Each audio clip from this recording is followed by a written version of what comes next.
वृद्ध, दिव्यांग एवं विधवा बहन सहित सुबीर डांग से जन आंदोलन पद यात्रा कर आज दूसरे दिन आवास स्थित माननीय श्री कमिश्नर जी के कार्यालय पर धरना तक पहुंची।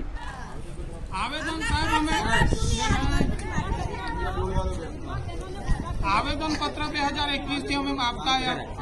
આવેદન પર રિમાઇન્ડર આવેદન પત્ર આવ્યા। ત્યાર પછી કલેક્ટર સાહેબને તે સમયથી અમે રજૂઆત કરી કે સાહેબ અમારા આવેદન પત્ર ઘણી વાર આપ્યા છે, તેના પર તમે કંઈ અભિપ્રાય આપતા નથી।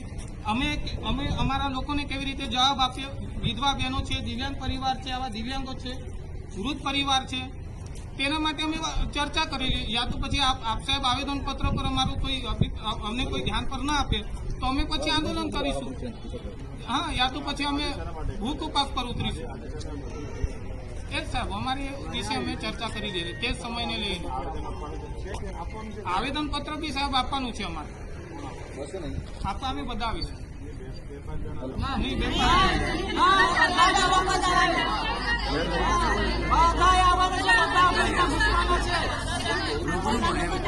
ના એ વાત ખોટી મહેશભાઈને એકલાને લઈ જાઓ એટલે તમારી તારીખે બોલવું અમારો હક છીનવાઈ જાય છે અને પહેલેના અમે આવેદન પત્ર આપેલું એનું શું, એનું બી જવાબ આપવામાં આવે।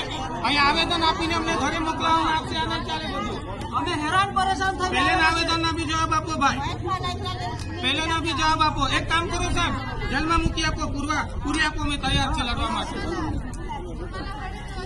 તૈયાર છે। आवाज दो, आवाज दो, हमारी मांगे पूरी करो, नहीं तो खुर्ची खाली करो। हमारी मांगे पूरी करो, नहीं तो खुर्ची खाली करो।